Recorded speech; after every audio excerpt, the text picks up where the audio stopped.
اباب زیت شام مسلمانوں کی پستی اور زوال کا کیا باعث ہے، کیا سبب ہے؟ اقبال کہتا ہے کہ شب پیشے نباز امت تھا یہ، حکیم الامت تھا یہ، اس کی نظر بڑے دور پر تھی، اور آج یہودیوں کے یہ پالتو حکمران ہمارے، انہوں نے پاکستان سے اقبال ڈے کی چھٹی ختم کر دی کہ نئی نسل اقبال کو نہ پڑھنے لگ جائے، کیونکہ اس کا ایک ایک لفظ ایک جوان مسلم جوان کے دل پر مہمیز کی حیثیت رکھتا ہے اور اسے سوئے ہوئی خواب غفلت سے بیدار کرتا ہے۔ اقبال کہتا ہے کہ شب پیشے خدا بگر استمزار مسلمانہ چرا دارم دو خارم ندایت نمیدانی کئی قوم دلے دارن و محبوب ندارن۔ اقبال کہتے ہیں میں نے ایک رات اللہ کی حضور شکوہ کیا کہ اللہ یہ دنیا میں مسلمان کیوں ذلیل ہو رہا ہے، کیوں رسوا ہو رہا ہے؟ فلسطین کے منحط مظلوم مسلمان، ہمارا یہ الیکٹرانک میڈیا اگر یہودیوں کا کتا کہیں سے غائب ہو جائے آسمان سر پہ اٹھا لیتے ہیں، ذرا سی کوئی ان کی وہ میم چھلکے سے سلپ ہو کر گر جائے اس کی بریکنگ نیوز چلاتے ہیں۔ کدھر گئی ان کی غیرت؟ کہاں سو گئے، کہاں مر گئے انسانی حقوق کی علمبردار تنظیمیں جنہیں فلسطین کے ملبے میں پھنسے ہوئے بچوں کی لاشیں نظر نہیں آتی، امت مصطفیٰ کی بیٹیوں کی وہ تڑپتے ہوئے برہنہ لاشیں نظر نہیں آتے، کدھر غیرت مر گئی؟ صرف اس کی وجہ ہم خود ہیں کہ ہم نے قرآن کو پس پش ڈال دیا ہے۔ تو اقبال کہتا ہے ندایت نمیدانی کئی قوم، کہتے اللہ کے حضور سے جواب آیا، اقبال یہ اس لیے رسوا ہو رہا ہے مسلمان دنیا میں کہ دلے دارند و محبوب نہ دارند، کہ ان کے پاس دل تو ہے لیکن دل کو بسانے والا محبوب ان کے پاس نہیں رہا۔ دل کا محبوب کون ہے؟ اے کائنات میں حضور کا کلمہ پڑھنے والوں، وہ خالق ہے، وہ مالک ہے، وہ بے نیاز ہے، وہ صمد ہے، اسے کوئی پرواہ نہیں زمین الٹ پلٹ ہو جائے، ساری دنیا کافر ہو جائے، رب کہتے میرا کچھ بگاڑ نہیں سکتے، ساری دنیا مسلمان ہو جائے میری رحمت میں کوئی اضافہ نہیں کر سکتے، میری رحمت وسیع ہے، ازلی ہے، ابدی ہے، لامتناہی ہے، کوئی فرق نہیں پڑتا تم مر جاؤ یا جی جاؤ۔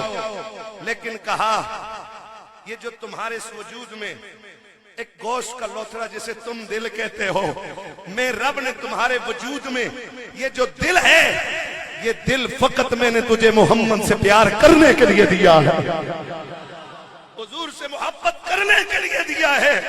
جب حضور کے ہو جاؤ گے خدا تمہارا ہو جائے گا، خدا کی خدائی تمہاری ہو جائے گا۔ جو اقبال سمجھانا چاہتا ہے کہ کی محمد سے وفا تو نے تو ہم تیرے ہیں، یہ جہاں چیز ہے کیا لوہو، بولو یہ جہاں چیز ہے کیا لوہو، قلم تیرے ہیں۔ اباب زیت شام ذی مرتبت حضور ہی کو دیکھ کر صحابہ نے کہا تھا نا کہ ہم قوم موسیٰ نہیں ہیں کہ ہم کہیں کہ فَذْهَبْ أَنْتَ وَرَبُّكَ فَقَاتِلَا إِنَّا هَاهُنَا قَاعِدُونَ، محمد جائیے تم اور تمہارا رب کافروں سے لڑیے، ہم تو یہیں بیٹھے رہیں گے۔ صحابی حضور کے آگے جھوما اور کہا اس ذات کی قسم جس کے قبضے میں ہماری سب کی جانیں ہیں، حضور اگر آپ آگ کے دریا میں کہو گے کود جائیں گے، دریا میں چھلانگ لگانے کا کہیں گے، ہم آپ کے آگے آ کر کافروں سے لڑیں گے، ہم آپ کے پیچھے سے کافروں کے ساتھ لڑیں گے، آپ کے دائیں رہ کر لڑیں گے، حضور ہم آپ کے بائیں رہ کر لڑتے رہے۔ کدھر گئی وہ غیرت، کدھر گئی وہ حمیت؟ آج امت مسلمہ زبوں حالی کا شکار اس لیے ہے کہ ہم ذہنی طور پر غلام ہو چکے ہیں۔ غلامی وہ منحوس بلا ہے جو کسی قوم پر پڑتی ہے سب کچھ چھین لیتی ہے، وہ اپنی حیثیت، خودی، مقام، ملک، آئین اور ثقافت، حتیٰ کہ دینداروں سے ان کا دین بھی غلامی چھین لیتی ہے۔ آپ نے بادشاہوں کے درباروں میں مولوی بکتے ہوئے دیکھے ہوں گے، کیونکہ وہ غلام بن چکے تھے۔ کس کے؟ وہ دولت کے غلام بن چکے، وہ کفر کے غلام بن چکے تھے. یہ جو ذہنی غلامی ہوتی ہے یہ انسان کو پستی میں ڈالتی ہے. رب تو کہتا ہے کہ میں نے محمد کے جانثار کو پیدائشی طور پر میں نے آزاد پیدا فرمایا ہے. غلامی یہ سب کچھ یہاں تک کہ دین پروشی بھی غلامی کی وجہ سے ہوتی ہے. کسی نے بلکہ اقبال نے کہا تھا کہ کرتے ہیں غلاموں کو غلامی پہ رضامند.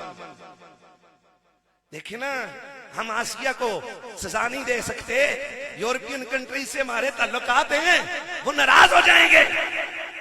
ہم عالمی سطح پر تجارت کرتے ہیں, ہمیں خسارہ ہو جائے گا. اقبال نے کہا تھا یہی درندے ہیں جنہوں نے تمہارے ضمیروں کا سودا کر لیا ہے, تمہاری غیرت کا سودا کر لیا ہے. یہ ایوانے اقتدار میں بیٹھ کر, اندھیرے کمروں میں بیٹھ کر قوموں کی تقدیریں لکھ رہے ہیں. اٹھنا ہوگا جوان کو اور تقدیر بدلنے کے لیے ہر طرح کی قربانی دینے کے لیے انشاءاللہ تیار ہونا ہوگا.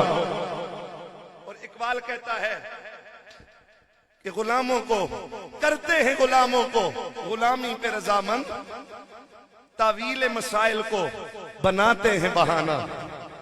تعویل مسائل کو بناتے ہیں بہانہ. ہم تنہا ہو جائیں گے عالمی سطح پر, ہماری اوپر پابندی لگ جائے گی, ہم بلیک لسٹ میں آ جائیں گے, ہم گرے لسٹ میں ڈال دیے جائیں گے. اگر حضور کی حرمت کی بات ہو تو ساری کائنات جوتی کی ٹھوکر پر رکھنی چاہیے. مرد مومن کو ساری کائنات اپنے جوتے کی ٹھوکر پر رکھنی چاہیے.